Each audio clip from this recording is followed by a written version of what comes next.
দাজ্জালের নাম তো আপনারা শুনেছেন। ভয়ঙ্কর ডেঞ্জারাস একটা ক্যারেক্টার। পৃথিবীর শুরু থেকে শেষ পর্যন্ত এর চেয়ে বড় ফিতনা আসেনি, আসবেও না। দাজ্জালের ফিতনা। সে তার এক চোখ থাকবে, আরেক চোখ এরকম বন্ধ থাকবে, এখানে লেখা থাকবে কাফারা। কোনোভাবেই তাকে দমানো যাবে না, হত্যা করা যাবে না। আল্লাহ নবী ঈসা আলাইহিস সালাম তাকে হত্যা করবেন। তো যে ব্যক্তি সূরা কাহাফ তেলাওয়াত করবে, সূরা কাহাফের প্রথম 10 আয়াত বিশেষ করে মুখস্থ রাখবে, আল্লাহ তাআলা উসিমা মিন ফিতনাতিদ দাজ্জাল, দাজ্জালের ফিতনা থেকে তাকে বাঁচাবেন। তা আমরা দাজ্জালের ফিতনা থেকে বাঁচতে চাই কি চাই না? আপনারা অনেকে দেখে থাকবেন যে সূরা কাহাফের মধ্যে একটা শব্দ আছে ওয়ালিয়াতালাত্তাফ। যারা কোরআন পড়েছেন দেখে থাকবেন, না দেখলে আজকে বাসায় যে দেখবেন একটা শব্দ আছে ওয়ালিয়াতালাত্তাফ। দেখবেন কোরআনের মধ্যে এই শব্দটা বোল্ড করা, মোটা কালি দিয়ে লেখা, বোল্ড।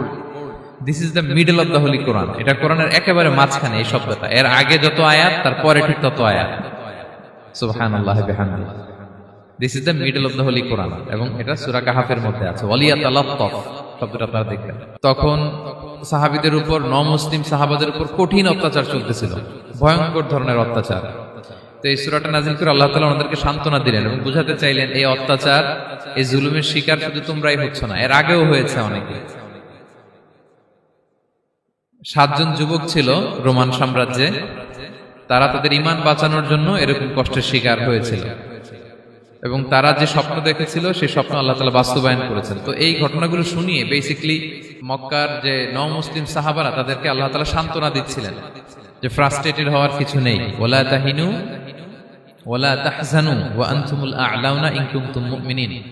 হতাশ হবে না, চিন্তিত হবে না, বিজয় তোমাদেরই হবে যদি তোমরা মুমিন হও, যদি তোমরা বিশ্বাসী হও, তোমাদের ঈমানের দাবিতে যদি তোমরা সত্যবাদী হও। মক্কার কুরাইশরা কোনোভাবেই যখন রাসূল সাল্লাল্লাহু আলাইহি ওয়াসাল্লামকে দমাতে পারছিল না, তখন তারা প্ল্যান করলো যে আমরা মদিনাতে যে মদিনার ইহুদিদের কাছ থেকে কিছু জেনে আসি। কারণ মক্কাবাসীদের নবী, রাসূল, ওহী, আখিরাত এগুলোর ব্যাপারে কোনো ধারণা ছিল না। তো ফলে তারা কুরাইশরা নজর ইবনে হারিস এবং উকবা ইবনে আবি মুঈত এই দুইজনকে পাঠালো, তোমরা মদিনায় যাও, মদিনায় ইহুদিরা থাকে, ইহুদিদের কাছে তাওরাত নাজিল হয়েছিল, they have idea regarding prophets and আখিরাত, আখিরাত কি, নবী কি, এগুলোর আইডিয়া তাদের আছে। তো তাদের দুইজনকে পাঠালো যে তোমরা যে তাদের জিজ্ঞেস করো যে আমাদের জ্ঞাতি ভাইদের মধ্যে থেকে একজন তো নবী দাবি করে, সে কি আসলে নবী কিনা, আমরা কিভাবে বুঝবো? তো যেই চিন্তা সেই কাজ, তারা গেল মদিনাতে, মক্কা থেকে মদিনায়, যে খুলে বললো যে আমাদেরই এক ছেলে, আমাদেরই এক লোক বয়স 40 হওয়ার পর থেকে বলে আমি নবী, আমার কাছে ওহী আসে, আল্লাহ আমার কাছে বাণী পাঠায়, আর তিনি আমাকে বাণী বাহক করে পাঠিয়েছেন তোমাদের কাছে। এটা আসলে সত্য কিনা, আমরা একটু কনফিউশনে আছি। তো ইহুদিরা বলল তোমরা যে তাকে 3টি প্রশ্ন করবে, যদি উত্তর দিতে পারে বুঝবে সত্য নবী। 1 নম্বরে জিজ্ঞেস করবে যে মুহাম্মদ বলো তো আসহাবে কাহাফ কারা, আসহাবে কাহাফ সম্পর্কে তোমরা কি জানো? যে সূরাটার নাম সূরাতুল কাহাফ। কাহাফ মানে হচ্ছে কেই, গুহা, মানে গুহাবাসী। 7 জন যুবক এই গুহার ভিতরে আশ্রয় নিয়েছিল ঈমান বাঁচানোর জন্য। মুহাম্মদ তুমি যদি সত্য নবী হও বলো এই ঘটনাটা কি। 2 নম্বরে তাকে জিজ্ঞেস করবে জুলকারনাইন বাদশা সম্পর্কে কি জানে, সে কিছু জানে কিনা। 3 নম্বর তাকে জিজ্ঞেস করবে মা হুয়া রূহ, রূহ কি, যে রূহটা দেহে ঢুকলে মানুষ নড়ে চড়ে, প্রাণবন্ত একটা অ্যানিমেশন থাকে, এটা বের হয়ে গেলে সে ডেড বডি, লাশ হয়ে পড়ে থাকে। What is the origin of রূহ, স্পিরিট। এই 3টা প্রশ্নের উত্তর যদি জানে তাহলে আসলেই সে সত্য নবী। তারা এসে জিজ্ঞেস করলো মুহাম্মদ বলো আসহাবে কাহাফ কারা, বলো জুলকারনাইন কে, বলো রূহ কি। এই 3টা প্রশ্নের উত্তর যদি করতে পারো তাহলে বুঝবো তুমি সত্য নবী। রাসূল সাল্লাল্লাহু আলাইহি ওয়াসাল্লাম বললেন ঠিক আছে যাও, আগামীকাল উত্তর বলে দেব। তিনি ইনশাআল্লাহ বলতে ভুলে গেলেন। রাসূল সাল্লাল্লাহু আলাইহি ওয়াসাল্লামের ধারণা ছিল প্রতিদিনই তো জিবরাইল কোরআনের আয়াত নিয়ে আসে, তো তারই ধারাবাহিকতায় আগামীকাল আসবে, আমি জিজ্ঞেস করে নিব এই 3টা প্রশ্নের উত্তর। তারপরের দিন সবাই এসে হাজির, কিন্তু জিবরাইল আলাইহিস সালাম আসেনি। রাসূল সাল্লাল্লাহু আলাইহি ওয়াসাল্লাম একটু বিব্রতকর পরিস্থিতিতে বললেন। তারা বলল তুমি তো আজকে অ্যাপয়েন্টমেন্ট দিয়েছো, ডেট দিয়েছো, বলো উত্তর বলো। রাসূল সাল্লাল্লাহু আলাইহি ওয়াসাল্লাম বলল আজকে না, আগামীকাল বলে দিলাম। রাসূল সাল্লাল্লাহু আলাইহি ওয়াসাল্লাম ইনশাআল্লাহ কথাটা আর মনে করতে পারতেছেন না। এরপরের দিনও তারা এসে হাজির, কিন্তু রাসূল সাল্লাল্লাহু আলাইহি ওয়াসাল্লাম উত্তর দিতে পারতেছেন না। তারপরের দিন এভাবে পিছাচ্ছেন, রাসূল সাল্লাল্লাহু আলাইহি ওয়াসাল্লাম ডেট দিচ্ছেন না। এভাবে 1 দিন 2 দিন 3 দিন না, 15 দিন। কয় দিন? এদিকে তো এই প্রশ্নের উত্তর জানার জন্য এখন 1 জন 2 জন আসে না, দলে বলে কাফিররা আসে। কারণ রাসূল সাল্লাল্লাহু আলাইহি ওয়াসাল্লামকে এখানে অপমান করা যাচ্ছে, ছোট করা যাচ্ছে, হেয় করা যাচ্ছে। তারা এসে হাসাহাসি করে। আবু বকর ওমর রাদিয়াল্লাহু আনহুকে বলে, দেখো তোমরা না বলছো সত্য নবী, উনি সত্য নবী হলে তো প্রথম দিন উত্তর দিয়ে দিতে পারতো, পারে না কেন? এটা থেকে বোঝা যাচ্ছে তিনি আসলে মিথ্যাবাদী। 15 দিন রাসূল সাল্লাল্লাহু আলাইহি ওয়াসাল্লামের জন্য এত বিব্রতকর পরিস্থিতি আর ছিল না। 15 দিন পর আল্লাহ তাআলা আয়াত নাযিল করলেন, ওয়ালা তাকুলান্না বিশাইইন ইন্নী ফাইলুন যালিকা গাদা ইল্লা আইয়াশা আল্লাহ। অর্থাৎ হে নবী, ভবিষ্যতের কোনো কাজে যখন ওয়াদা দিবেন, কমিটমেন্ট করবেন, আপনি আইয়াশা আল্লাহ মানে ইনশাআল্লাহ বলা ছাড়া কখনো দিবেন না। রাসূল সাল্লাল্লাহু আলাইহি ওয়াসাল্লামকে শিক্ষা দেওয়ার মধ্য দিয়ে বেসিক্যালি আল্লাহ তাআলা গোটা মুসলিম উম্মাহকে শিক্ষা দিলেন, আমাদেরকে শিক্ষা দিলেন, যাতে আমরা ভবিষ্যতের কাজে আগে ইনশাআল্লাহ বলি। তো রাসূল সাল্লাল্লাহু আলাইহি ওয়াসাল্লাম লেসনটা পেলেন। এরপর আল্লাহ তাআলা উত্তর জানিয়ে দিলেন, আম হাসিবিতা আন্না আসহাবাল কাহফি ওয়ার রহিমি কানু মিন আয়াতিনা আজাবা। টানা 2 পৃষ্ঠা উত্তর দিলেন আসহাবুল কাহফ কারা। তাওরাত, জাবুর, ইনজিলে কোথাও এত বিস্তারিত উত্তর নাই আসহাবে কাহফের ব্যাপারে। আল্লাহ তাআলা আল কাহফ, সূরাতুল কাহফ নামে গুহাবাসীদের নামে একটা সূরা দিলেন, বিস্তারিত 2 পৃষ্ঠায় বর্ণনা করলেন তারা কারা। কুরাইশরা তো তাআজ্জব বনে গেল, ঘটনা কি, মুহাম্মদের উত্তর কিভাবে জানলো? সে তো কারো কাছে পড়ে নাই, লেখে নাই, এই দেশের বাইরেও কোথাও যায় নাই। দ্বিতীয় প্রশ্ন ছিল যুলকারনাইনকে আল্লাহ আয়াত নাযিল করলেন, ওয়াসআলুনাকা আন যিলকারনাইন কুল সাআতলু আলাইকুম মিনহু যিকরা।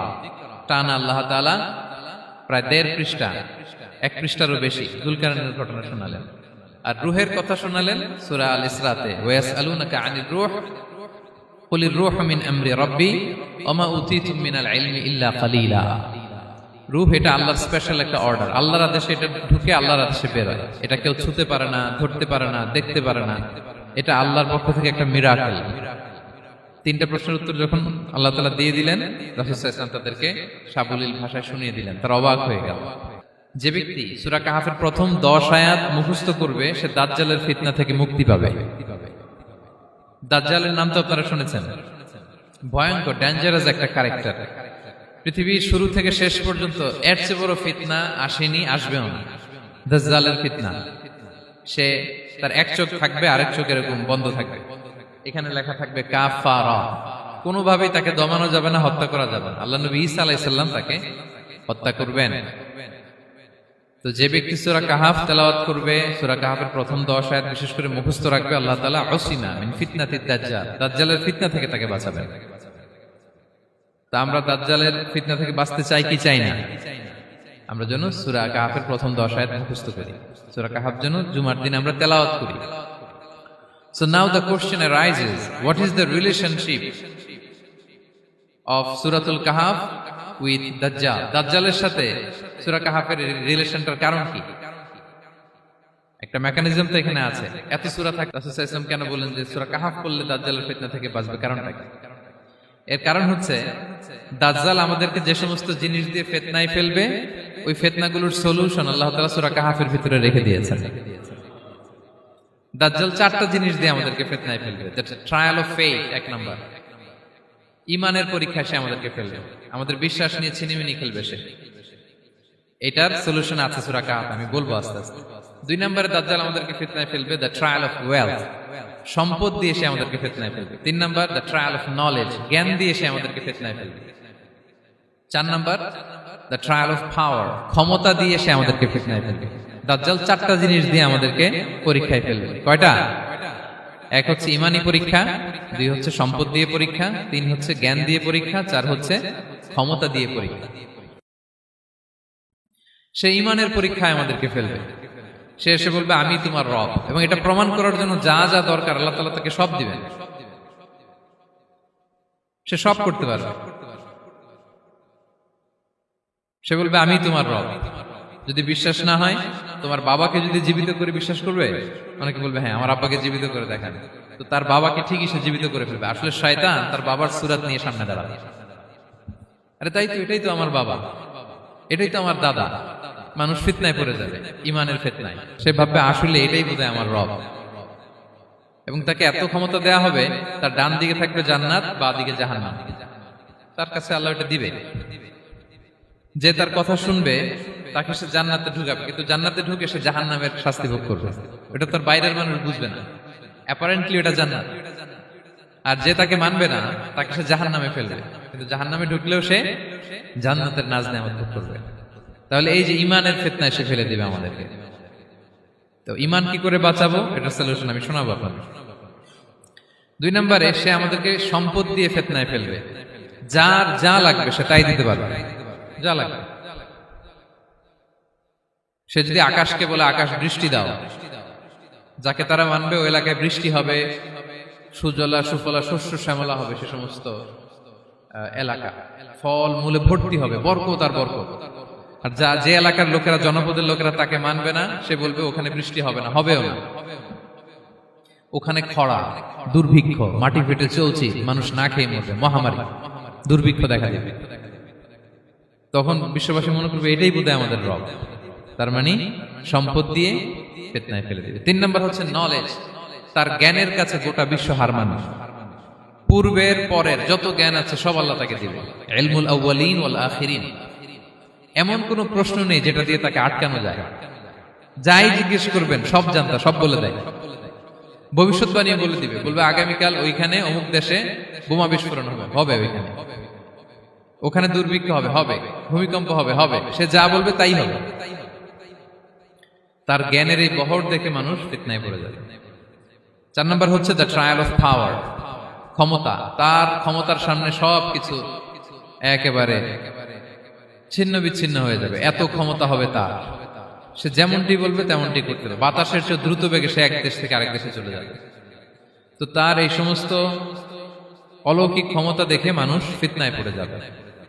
এবং এই ফিতনা, এই পরীক্ষার মুহূর্তগুলোতে মানুষ কিভাবে নিজেকে ধরে রাখবে তার সলিউশন আল্লাহ তাআলা সূরা কাহফে দিয়েছেন। এই 4টা ফিতনা থেকে বাঁচার জন্য আল্লাহ সূরা কাহফে 4টা ঘটনা উল্লেখ করেছেন।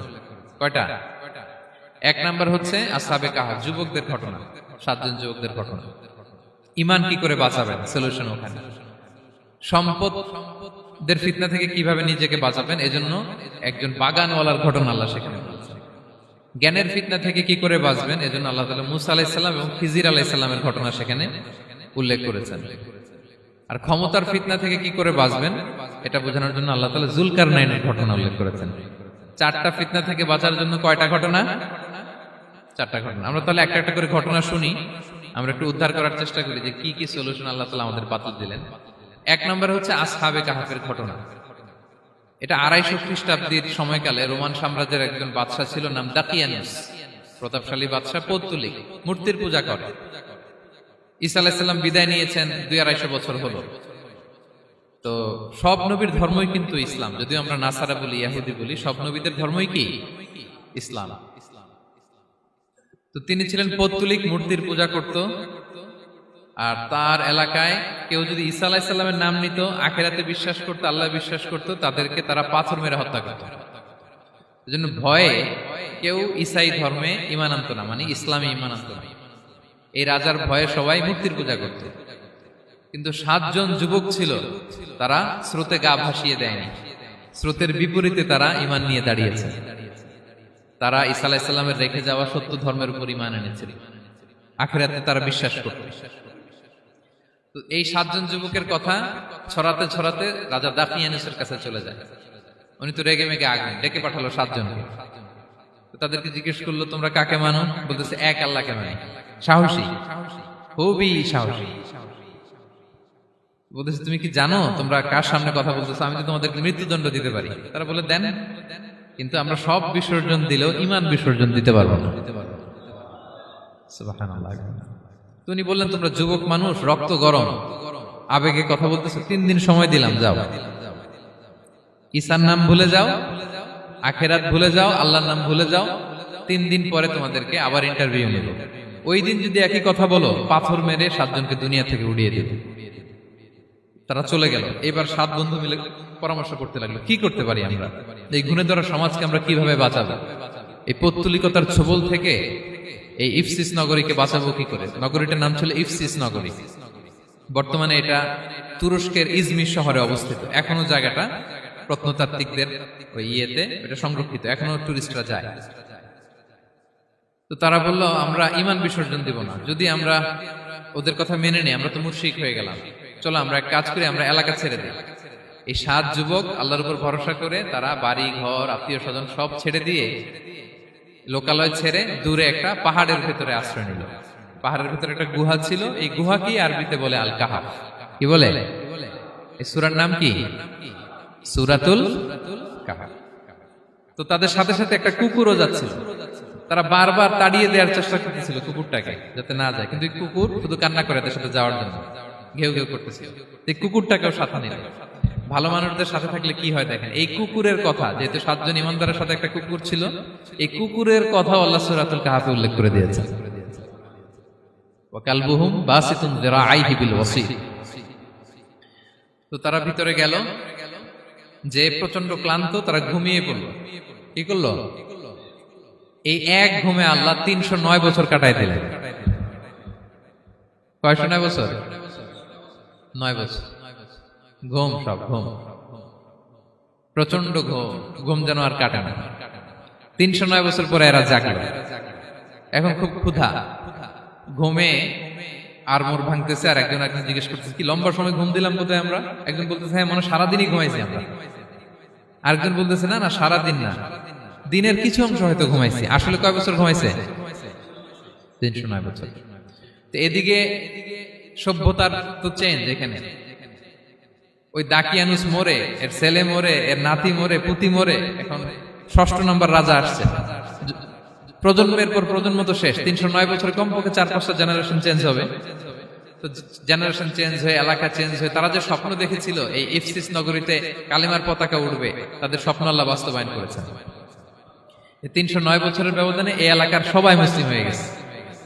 আল্লাহ চাইছিলেন ওদেরকে দেখাবে এটা, ওদের স্বপ্নটা যে বাস্তবায়ন হয়েছে এটা দেখাবে। তো ঘুম থেকে উঠছে, একজনকে তারা বললো যে লুকায় লুকায় চাদর মুড়ি দিয়ে কিছু রুটি নিয়ে আসো বাজার থেকে, যাতে তোমাকে না চিনে। চাদর মুড়ি দিয়ে যাও।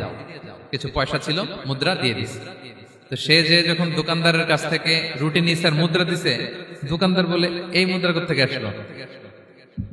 309 বছর আগে মালয়েশিয়াতে রিঙ্গিট ছিল কিনা জানি না, যেভাবে ওরা ট্রানজাকশন করতে পারে, যেটা ছিল ওইটা যদি এখন কেউ দেয়, রাজধানী বিলাসে খাবার পাওয়া যাবে? হ্যাঁ। তো রুটিওয়ালা বলে তুমি বর্তমান সময়ের মুদ্রা দাও, এটা দিচ্ছ কেন? বলতেছে এটা তো বর্তমান সময়ের মুদ্রা। বলতেছে এই যে মুদ্রার মধ্যে দেখো কোন সালের সিল দেওয়া, এটা তো শত শত বছর আগে। বলতেছে কি বলে শত বছর আগে? আমি তো আজকে সকালেই বাজার করলাম, ওই বাজার করে যে টাকাগুলো ছিল ওইটাই তো পকেটে। বলতেছে বলে কি? নিশ্চয়ই তুমি গুপ্তধনের সন্ধান পেয়েছো, হিডেন ট্রেজার। বলো, মানে তার সাথে এদের কথাবার্তা কিছু মিলতেছে না। পরে তাকে ধরে ওই সময়কার রাজার কাছে নিয়ে গেছে। ওই রাজা আবার মুসলিম, সবাই মুসলিম তখন। সে যা বলে এরাও কেউ বিশ্বাস করে না, এরাও যা বলে এও বিশ্বাস করে না। আর এলাকা এর বাড়িঘর আসবে কোত্থেকে? এর নাতি পুতি যা আছে 5-6 পুরুষ তো মরে সবাই কবরে। তখন তার কথা শুনে সবাই অবাক। তো এটা মিলানোর জন্য তারা 309 বছর আগের দাকিয়ানুস বাদশার সরকারি যে নথিপত্র, ওই পুরাতন ছিঁড়া নথিপত্র তারা বের করলো। বের করে দেখে ঠিকই দাকিয়ানুস নামে এক বাদশা ছিল, আর অনেক শত শত বছর আগে মোস্ট ওয়ান্টেড 7 জন যুবক ছিল, যাদের ব্যাপারে এক্সিকিউশনের অর্ডার ছিল। এখন দেখে তারা অবাক। লম্বা ঘটনা আমি খুব শর্ট করে বলতেছি। পরে সবাই মিলে তাকে সহ ওই গুহায় গেল। গুহায় যাওয়ার পরে সে বাকিদেরকে ডাকতে গুহার ভিতরে ঢুকলো। আল্লাহ তাআলা 7 জনকে ওইখানে মৃত্যু দিয়ে দিলেন। চিরকালের জন্য এই 7 জন ঘুমায় পড়লো। আর এলাকাবাসী রাজা সহ ওইখানে তারা একটা মসজিদ নির্মাণ করলো। This is the story of আসহাবে কাহাফ। তো এলাকাবাসী যদিও মুসলিম হয়েছিল, কিন্তু আখিরাতের ব্যাপারে তাদের একটা সন্দেহ ছিল যে আসলে মানুষ মরার পরে কি আবার জীবিত হবে? মৃত্যুবরণ করার পরে আবার মানুষ জীবিত হবে? তাদের মনের মধ্যে একটা সন্দেহ ছিল যে আসলে মারা গেলে মানুষ আবার উঠতে পারে। তাদের এই সন্দেহ দূর করার জন্য আল্লাহ তাআলা এই 7 জনকে 309 বছর ঘুম পাড়িয়ে আবার জীবিত করলেন। সুবহানাল্লাহ বিহামদিহি। তাহলে ঈমান কিভাবে বাঁচাতে হয়, এটার প্রেরণা আমরা এই 7 যুবকের কাছ থেকে পাই। এখানে যেটা আমরা শিখি প্রিয় ভাইরা, 1 নম্বর লেসন হচ্ছে আমাদের গুড কোম্পানি লাগবে, রাইটাস পিপল, মানে আমাদের সার্কেলটা ভালো হইতে হবে। তাদের 7 জনের সার্কেলটা খুব ভালো ছিল, ফলে তারা বিপথে যায় নাই, এবং তারা এমন শক্ত সিদ্ধান্ত নিয়েছে যে আল্লাহ তাআলা সেটাতে বরকত দিয়েছেন, গোটা সমাজকে আল্লাহ তাআলা চেঞ্জ করে দিয়েছেন। এটা হচ্ছে 1 নম্বর লেসন। আপনি ঈমান বাঁচাতে হলে আপনার সার্কেল ভালো লাগবে। খুঁজবেন যে এলাকায় যাবেন ওখানে নামাজি সার্কেল কারা আছে, ওখানে জ্ঞানী গুণী সার্কেল কারা আছে, ওখানে ভালো কাজ করতে চায়, একে অপরকে সহযোগিতা করে, কল্যাণের পথের যাত্রী কারা আছে, খুঁজতে হবে আপনাকে। খুঁজে ওই সার্কেলে আপনি যুক্ত হবেন, তাইলে ঈমান বাঁচানো যাবে। ক্লিয়ার? দুই নাম্বার হচ্ছে conflict between believers and disbelievers it's universal. সত্য মিথ্যার লড়াই এটা চিরন্তন, আজীবন থাকবে। এটা ওনাদেরও ছিল, এখনো আমাদের লড়াই করে যেতে হচ্ছে, আমাদের ভবিষ্যৎ প্রজন্মও করবে। এই লড়াইটা আমরা করে যেতে চাই। কি বলেন? হ্যাঁ, থামা যাবে না? আমরা থামতে আসিনি, আমরা এই লড়াইটা করে যাব, আমরা সত্যের কথা বলেই যাব ইনশাআল্লাহ। বলেন। তিন নাম্বার হচ্ছে যে লেসনটা আমরা পাই, অনেকগুলো লেসন, আমি খুব প্রেসাইজলি বলতেছি। যুবকরা চাইলে একটা সমাজকে পাল্টে দিতে পারে। এই পৃথিবীতে যত বড় বড় বিপ্লব হয়েছে এগুলো যুবকরা এনেছে। তারা হচ্ছে সভ্যতা গড়ার কারিগর। আসহাবে কাহাফ আমাদের এই সময়ের নওজওয়ানদের জন্য প্রেরণা, তারা আমাদের জন্য প্রেরণার বাতিঘর। তারা যেমনি ইমানকে রক্ষা করেছে, আমাদের যুবকরা চাইলেও তাদের ইমানি চেতনাতে স্পিরিট দিয়ে সমাজটাকে পাল্টে দিতে পারে। কি বলেন? এখানে বেশিরভাগই তো যুবক। হ্যাঁ, গুড সার্কেলে থাকবেন তো আপনারা? সত্যের পক্ষে সবাই থাকবেন তো? আল্লাহ তাআলা কবুল করুন। আচ্ছা, এবার দ্বিতীয় নাম্বার ছিল সম্পদের ফিতনা, কিভাবে বাঁচবেন। আসহাবে কাহাফের পরে সূরা কাহাফে আল্লাহ তাআলা একজন বাগানওয়ালার ঘটনা বলেছে। দুজন বন্ধু, একজন একটু গরিব, সে বিশ্বাসী, আরেকজন ধনী, সে অবিশ্বাসী। তাকে আল্লাহ তাআলা বিশাল বড় খেজুরের বাগান আর আঙ্গুরের বাগান দিয়েছেন, বিশাল বড়, অনেক বড় বিজনেস ম্যাগনেট। তো এই সম্পদের অহংকার সে করত। সে প্রায় তার গরিব বন্ধুকে বলতো যে তোর চেয়ে আমার সম্পদও বেশি, সন্তানও বেশি, জনবল বেশি, লোকবল বেশি, অর্থবল বেশি, সব বেশি। অহংকারে তার পা মাটিতে পড়তো না। আর সে আখিরাতে অবিশ্বাস করত এবং সে বলতো যে এই সম্পদ আমারে বাঁচাবে, চিরকাল আমাকে স্মরণীয় করে রাখবে, এই সম্পদ কোনোদিন যাবে না। অনেক বড় বড় ধনীরা আছে, তারা এরকম মনে করে যে আমি এত বড় সিআইপি, হ্যাঁ, আমি এত বড় বিজনেস ম্যাগনেট, এই দিন বোধহয় আর চেঞ্জ হতে পারে না, আমার আজীবনই বোধহয় এত পাওয়ার থাকবে, এত সম্পদ থাকবে। এটা ভুল ধারণা। এটা কি ভুল ধারণা?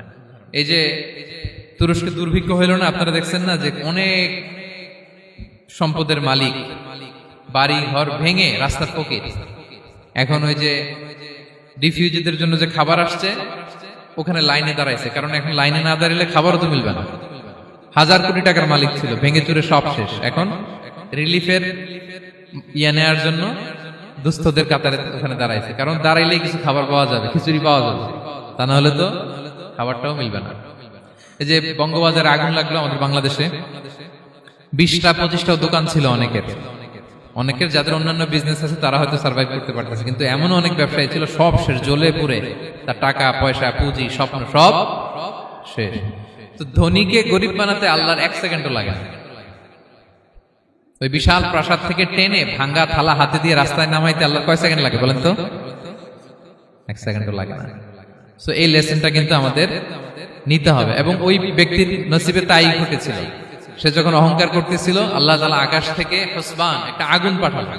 ওই আগুন এসে তার আঙ্গুরের বাগান, তার খেজুরের বাগান, বিশাল মাইলকে মাইল এই বাগান জ্বালিয়ে পুরো মুহূর্তের মধ্যে সারখার করে, এবং মুহূর্তের মধ্যে সে পথের ভিখারি, ফকির। এই ঘটনাটা এনে আল্লাহ তাআলা সম্পদশালীদেরকে রিমাইন্ডার দিলেন যে এই সম্পদের ফিতনায় তোমরা পড়ে যেও না। আমরা সম্পদশালী হলে বাস্তবতা অনেক সময় ভুলে যাই। সূরাতুল হুমাযাতে আল্লাহ তাআলা বলেন ইয়াহসাবু আন্না মালাহু আখলাদা। সম্পদশালীরা মনে করে এই সম্পদ আমাকে চিরকাল বাঁচিয়ে রাখবে, চিরকাল বোধহয় এই সম্পদ আমার হাতে থাকবে। না, এটা হাতের ময়লা, আজ আছে কাল নাই, যে কোনো সময় চলে যেতে পারে। এটা হচ্ছে ম্যাটেরিয়ালিস্টিক আউটলুক, বস্তুবাদী চিন্তা থেকে এই আমাদের ধনী ভাইদের এই সমস্যাটা হয়। ভোগবাদী চিন্তার প্রভাব আর কি। সম্পদ যখন হাতে থাকে ধরাকে সরাজ্ঞান করে, মনে করে যে সবই আমার কন্ট্রোলে। না, আপনারে ওই গরিবের কাতারে আনতে, ওই রিলিফের সম্পদ নেয়ার জন্য ওই লাইনে দাঁড় করাইতে আল্লাহর 1 সেকেন্ডও লাগে না। এটা খেয়াল রাখতে হবে। আমরা যখন প্রাইভেট কারে চড়ি, মাঝে মাঝে অনেকে এসে হাত পাতে, এদেরকে ছোট করা যাবে না। গল্পটা আল্লাহ ভিন্ন করতে আল্লাহর 1 সেকেন্ডও লাগে না। ওইদিকে আমি দাঁড়ায় হাত পাততাম আর উনি প্রাইভেট কারে বসে থাকতো। আল্লাহ চাইলে এরকম করতে পারতেন না? পারতেন। তো এখান থেকে আমাদের জন্য শিক্ষা হচ্ছে সম্পদ এটা ক্ষণস্থায়ী, আজ আছে কাল নাই। এটা ক্ষণস্থায়ী, এটাকে এভারলাস্টিং মনে করা যাবে না। এভারলাস্টিং হচ্ছে আখিরাত। ওয়ালাল আখিরাতু খায়রুল লাকা মিনাল উলা, আখিরাত তোমার জন্য দুনিয়ার চেয়ে শ্রেষ্ঠ। এবং আল্লাহ তাআলা দৃষ্টান্ত একটা দিয়েছেন যে দুনিয়ার জীবনটা হচ্ছে কামা, ওই পানির মতো যেটা আনজালনাহু মিনাস সামা, আকাশ থেকে নাজিল করেছি। ওই পানি ক্ষেতের মধ্যে পড়ে ফসল, ফুল ফসল হয়েছে। এরপরে যখন ফসল কাটা হয়, ওই ক্ষেত খামার এগুলো তৃণলতা হয়ে যায়, ভুসির মতো হয়ে যায়। তখন বাতাসের ঝাপটায় একবার এদিকে যায়, একবার ওদিকে যায়। অনেক লম্বা উপমা, আমি সংক্ষেপে বললাম। তো শেষ আউটপুটটা হচ্ছে এটা, সম্পদ এটা মুহূর্তেই চলে যেতে পারে। সম্পদ উপার্জন জায়েজ আছে, মুসলিমরা সম্পদ উপার্জন করতে পারবে, কোনো অসুবিধা নাই। আপনি যদি ধনী হন এটা ভালো, ফলে আপনি যাকাত দিতে পারবেন, অসহায় দুস্থদের সহায়তা করতে পারবেন, কন্ট্রিবিউট করতে পারবেন। আপনি সম্পদ হাতের মুঠোয় নেবেন, কন্ট্রোল করবেন, কিন্তু এই দিকে স্থান দিবেন না, দ্যাটস ইট, তাহলেই হবে। আমরা সম্পদ কি করতে পারবো? উপার্জন করতে পারবো, কিন্তু হৃদয়ে স্থান দিতে পারবো না। হৃদয়ে স্থান থাকবে আখিরাতে। এই মাইন্ডসেট যদি আপনি গড়ে তোলেন, তাহলে সম্পদের ফিতনা আপনি কখনো পড়বেন না। এই পয়েন্টটা কি ক্লিয়ার সবার? ক্লিয়ার। 3 নাম্বার ফিতনা ছিল কিসের ফিতনা দেখি কে বলতে পারে? প্রথমটা হচ্ছে বিশ্বাস বা ঈমানের ফিতনা, 2 নাম্বার হচ্ছে সম্পদের ফিতনা, 3 নাম্বার জ্ঞানের ফিতনা। জ্ঞানেরও কিন্তু ইলমেরও একটা গরম আছে। যার ইলম আছে তার মধ্যে এই সমস্যাটা কাজ করে। সেটার জন্য আল্লাহ তাআলা মুসা আলাইহিস সালাম, খিজির আলাইহিস সালামের ঘটনা বলেন। আমি খুব সংক্ষেপে বলবো, সময় কম। মুসা আলাইহিস সালাম হচ্ছে বনি ইসরাইলের নবী, আর খিজির আলাইহিস সালাম কেউ বলেছেন নবী, কেউ বলেছেন আল্লাহর ওলি। আসলে আরবিতে ওনার নাম খদির, আমরা বাংলায় বলি খিজির। খদির মানে সবুজ। উনি যে কোনো জায়গায় বসলে ওখানে মরা গাছ, লতা পাতা এগুলো সবুজ হয়ে যেত। অনুর্বর এলাকার উপর দিয়ে হেঁটে গেলে ওটা উর্বর হয়ে যেত। তো মুসা আলাইহিস সালাম একবার ওয়াজ করতেছেন এইভাবে বনি ইসরাইলের সামনে, খুতবা দিচ্ছেন। হঠাৎ এক লোক দাঁড়ায় বলে, ইয়া নবী আল্লাহ, মান আ'লামু ফিল আরদ, বর্তমান পৃথিবীতে সবচেয়ে জ্ঞানী কে? মুসা আলাইহিস সালাম বলেন, ফাকালা আনা, আমি। কি বললেন? উনি আসলে ভুল কিছু বলেন নাই, কারণ প্রত্যেক জামানার নবীকেই আল্লাহ তাআলা সবচেয়ে বেশি জ্ঞান দিয়ে পাঠান, কারণ তার কাছে ওহীর জ্ঞান আসে, অদৃশ্যের খবর আসে, ইলমুল গায়ব আসে। কিন্তু এই উত্তরটা আল্লাহ তাআলার পছন্দ হয়নি। আল্লাহ তাআলা চাচ্ছিলেন মুসা যদি বলতো আল্লাহ তাআলাই জানে কে জ্ঞানী বা আল্লাহই সবচেয়ে জ্ঞানী, এরকম হলে ভালো হতো। কিন্তু মুসা আলাইহিস সালাম কি বলছে? আমি। এখন প্রশ্ন করলো সবচেয়ে বড় জ্ঞানী কে? উনি কি বললেন? আমি। এই যে আমি এটাতে ঝামেলা আছে। আমি বড়, আমি জানি, আমি সব, দিস ইজ প্রবলেমেটিক। আল্লাহ এটা পছন্দ করলেন না। আল্লাহ তাআলা মুসা আলাইহিস সালামকে বললেন, মুসা তুমি যে বলছো তুমি জ্ঞানী, না তুমি জ্ঞানী না, তোমার চেয়ে বড় জ্ঞানী আছে। মুসা আলাইহিস সালাম বলে, তাই নাকি? আমার চেয়ে বড় জ্ঞানী কে? তো আল্লাহ তাআলা বললেন, ইযহাব ইলা মাজমাইল বাহরাইন, 2 সাগর বা 2 নদীর মিলনস্থলে যাও, ওখানে আমার এক বান্দা আছে তোমার চেয়েও জ্ঞানী। মুসা আলাইহিস সালাম বললেন, তাই নাকি? তো আল্লাহ, আমি কিভাবে চিনি উনি কোথায় থাকে, কিভাবে বুঝবো? আল্লাহ বললেন, একটা বড় মাছ নাও, এটাকে ফ্রাই করো, এটাকে ফ্রাই করে একটা ঝুড়ির ভেতরে নাও, যেখানে এই মাছটা সাগরে ঢুকে যাবে ওখানে আমার বান্দাকে পাবে। তো উনি ওনার সহযোগী ইউশা ইবনে নুনকে নিয়ে হাঁটতে লাগলেন। হাঁটতে হাঁটতে এক জায়গায় ক্লান্ত হয়ে পাথরের পাশে বিশ্রাম নিলেন। ওই পাথর থেকে আবার এক ধরনের পানি বের হয়, এই পানিটারে বলে আবে হায়াতের পানি, মাউল হায়াত, জীবন নদীর পানি। এই পানি কোনো মৃত প্রাণী বা বস্তুর গায়ে লাগলে ওটা জীবিত হয়ে যায়। তো ওনারা পাথরে হেলান দিয়ে বিশ্রাম নিচ্ছিলেন। ওই পানি ওই ফ্রাই করা মাছের গায়ে লাগার সাথে সাথে মাছ জীবিত হয়ে ঝুড়ি থেকে বের হয়ে সাগরে ঢুকে গেছে। ওনারা আর খেয়াল করেন না। এরপর আবার হাঁটতে লাগলেন। হাঁটতে হাঁটতে যখন ক্লান্ত শ্রান্ত, তখন বলে, এই ইউশা, আমাদের ওই মাছ, ফ্রাই মাছটা দাও, এখন খাই।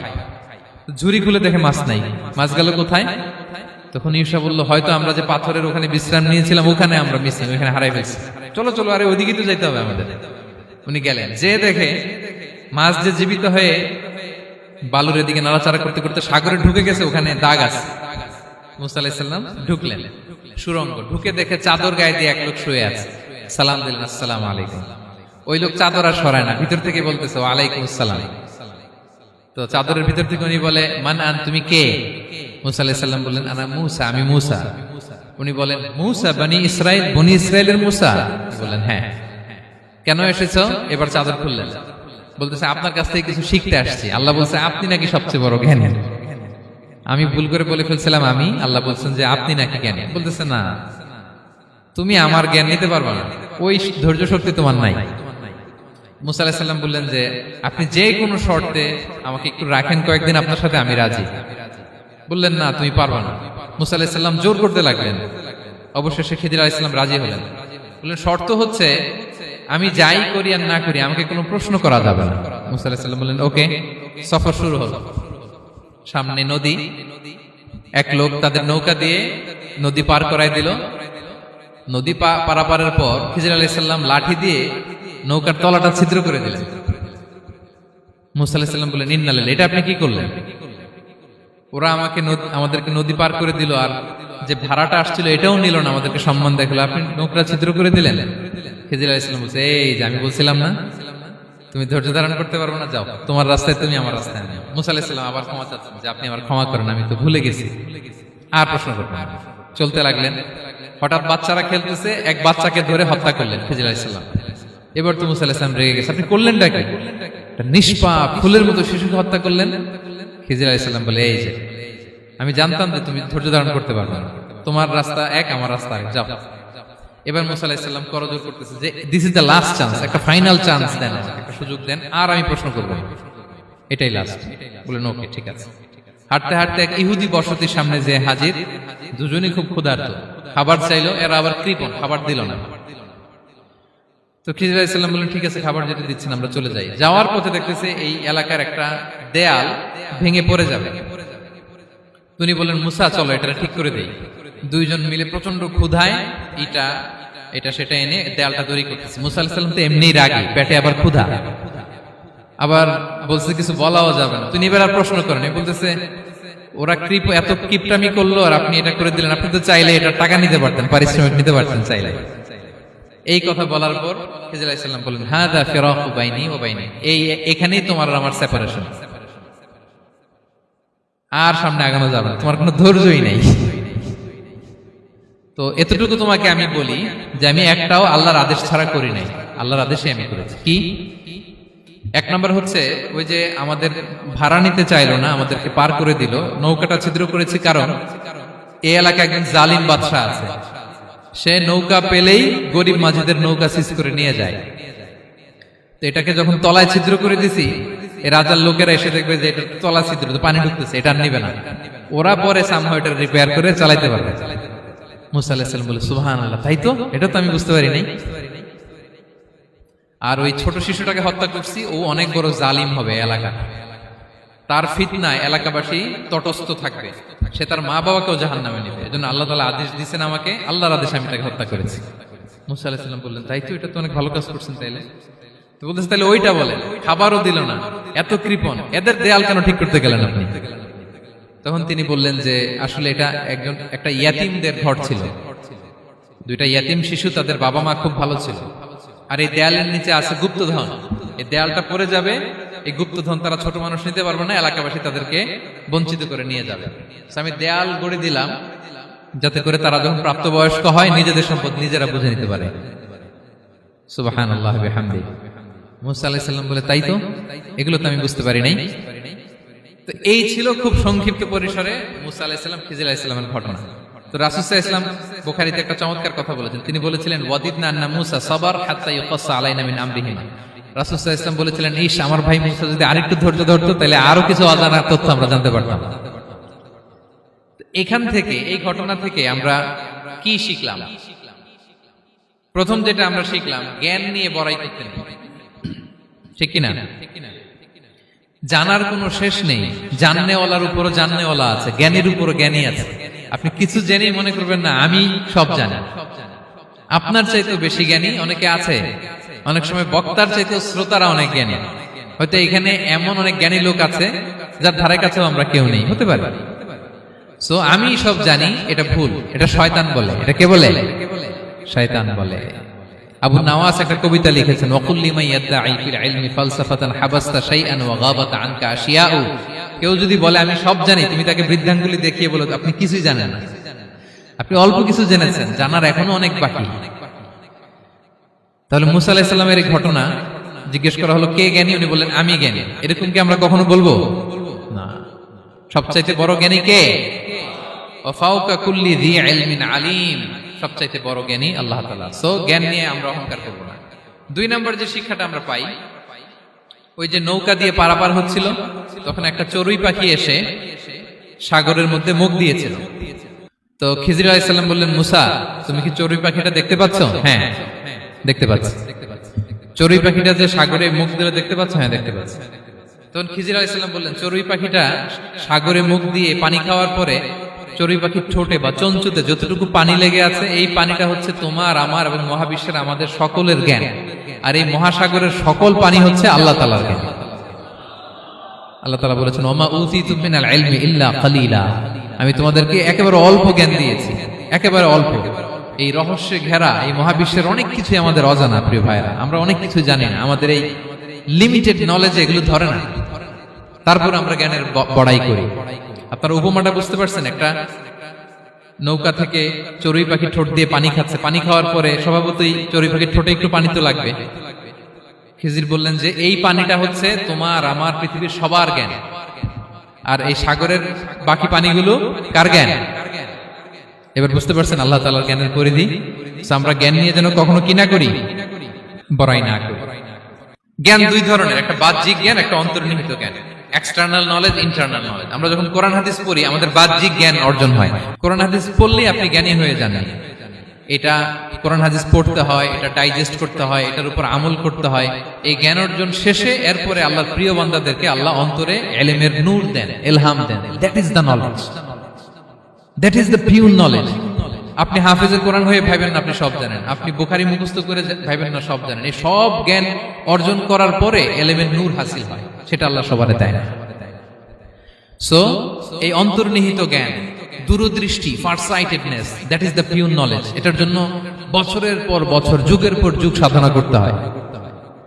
সেটার জন্য এই জ্ঞান অর্জনের জন্য তিনটা জিনিস করতে হয় ইলমের নূর অর্জনের জন্য। কয়টা? এক হচ্ছে বিনয়, দুই হচ্ছে সফর, তিন হচ্ছে সবর। আবার বলি, এক হচ্ছে বিনয়, দুই হচ্ছে সফর, তিন হচ্ছে সবর। আল্লাহ তাআলা আল্লাহর নবীকে তাওরাত দেওয়ার পরেও আরো ট্রেনিং সেশন করাইছেন খিজির আলাইহিস সালামের কাছে। যাও, ওনার কাছে গেলে তুমি ছোট হবা, নত হবা। জ্ঞান যদি আমি নিতে চাই আমাকে ছোট হইতে হবে। ধরেন একটা গ্লাস থেকে একটা খালি গ্লাসে পানি ঢালবো, তো যেটাতে নেওয়া হবে এটা উপরে থাকলে হবে? যে গ্লাসটার মধ্যে পানি আছে এটা উপরে থাকবে, ওইটা ব্ল্যাঙ্ক গ্লাসের মধ্যে পড়বে। আপনি নলেজ, ইলম নিতে চাইলে আপনাকে নিচে থাকতে হবে, উনি উপরে থাকবে। আপনার শায়েখ আপনাকে দিবে, আপনার উস্তাদ আপনাকে দিবে, আপনার মুর্শিদ আপনাকে দিবে। বুঝতে পেরেছেন? তাহলে আমাদেরকে হাম্বলনেস লাগবে। শিখতে হইলে হাম্বল হইতে হয়, বিনয়ী হইতে হয়। আচ্ছা, দুই নাম্বার সফর করতে হয়। এটাও আল্লাহ মুসা আলাইহিস সালামকে দিয়ে করাইছেন, যাও পিছে পিছে উস্তাদের পিছে পিছে ঘুরো। তো এজন্য সফর করতে হয়। এখন ঘরে বসে অনেক কিছু জানা গেল, উস্তাদের সান্নিধ্য লাগে, সফর করতে হয়। আমাদের ক্লাসিক আলেমরা হাদিস কালেকশনের জন্য শহরকে শহর সফর করতেন। এখনো আমাদের আলেমরা দেওবন্দে যায়, মিশরে যায়, মদিনায় যায়। এখানকার মালয়েশিয়ান স্টুডেন্টরা দেশে বিদেশে যে নলেজ অর্জন করে। সফর আপনাকে লাগবে। তাহলে বিনয়, সফর, তিন নম্বরে কি? সবর। ধৈর্যশীল হইতে হবে। দেখেন মুসা আলাইহিস সালাম বারবার প্রশ্ন করে ফেলতেছেন, বারবার ওয়াদা ভঙ্গ করতেছেন। এরকম করলে হবে না, ধৈর্য লাগবে। ধৈর্যের বলে বলিয়ান হলে তখনই আপনার মধ্যে ইলম আসবে। তাহলে জ্ঞানের ফিতনায় পড়ার আর আমাদের কোনো সম্ভাবনা আছে? আমরা বিনয়ী হব, আমরা জ্ঞান আল্লাহর দিকে ফিরাই দেব। আমরা বলবো উনি সবচেয়ে ভালো জানেন। পারা যাবে তো ইনশাআল্লাহ? আচ্ছা, আমি একেবারে শেষ পর্যায়ে চলে আসছি, 2 মিনিটের মধ্যে শেষ করে দিচ্ছি। 3 নাম্বার ছিল কিসের ফিতনা? 4 নাম্বার ক্ষমতার ফিতনা। এই ফিতনা থেকে বাঁচার জন্য সর্বশেষ আল্লাহ তাআলা যুলকারনাইনের ঘটনা বলেছেন। অনেক বড় বাদশা ছিলেন। পৃথিবীতে 4 জন বাদশা গোটা বিশ্ব শাসন করেছেন। 2 জন কাফির, 2 জন মুমিন। কাফির একজন হচ্ছে নমরুদ, যিনি ইব্রাহিম আলাইহিস সালামকে আগুনে ফেলেছিলেন। আরেকজন হচ্ছে বখতে নাসার, যাকে ইংরেজিতে বলে নেবুচারনেজার দ্য সেকেন্ড, দ্বিতীয় নেবুচারনেজার। তারা কোনো নির্দিষ্ট এরিয়ার বাউন্ডারির বাদশা না, গোটা বিশ্বের বাদশা ছিলেন। এই 2 জন কাফির। আর 2 জন বাদশা ছিলেন গোটা বিশ্বকে শাসন করেছেন, তারা ছিলেন মুমিন। একজন হচ্ছে সুলাইমান আলাইহিস সালাম, আল্লাহর নবী। আরেকজন হচ্ছে যুলকারনাইন, গোটা বিশ্ব শাসন করেছেন। প্রাচ্য থেকে পাশ্চাত্য সব জায়গায় তিনি গিয়েছেন, ইসলামের বাণী প্রচার করেছেন, জালিমদেরকে শায়েস্তা করেছেন। তো এরকম দিক বিদিক তিনি জয় করতেছিলেন। অনেকে যুলকারনাইনকে আলেকজান্ডার দ্য গ্রেটের সাথে গুলিয়ে ফেলে না। ম্যাসিডোনিয়াতে যে আলেকজান্ডার দ্য গ্রেট ছিল, উনি আর যুলকারনাইন এক নন। যুলকারনাইন হচ্ছে আল্লাহ তাআলার প্রিয় একজন বান্দা, অনেক বড় সাহসী বীর পুরুষ ছিলেন, গোটা বিশ্বে ইসলাম প্রচার করেছেন।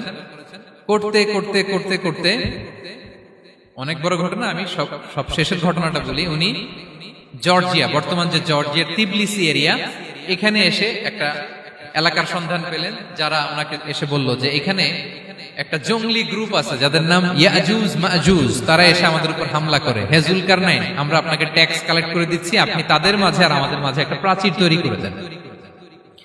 আপনারা ইয়াজুজ মাজুজের নাম শুনেছেন না? ইংরেজিতে বলে গগ ম্যাগগ। নূহ আলাইহিস সালামের 4 সন্তান ছিল, হাম, সাম, ইয়াফাস, কানাআন। এই ইয়াফাসের বংশধর হচ্ছে ইয়াজুজ মাজুজ, জঙ্গলি, হাজার হাজার শুধু বংশ বিস্তার করে। তারা এসে লোকালয়ে মানুষের উপর আক্রমণ করে, তাদের গবাদি পশু এগুলো ছিনিয়ে নেয়, ফলমূল খেয়ে ফেলে।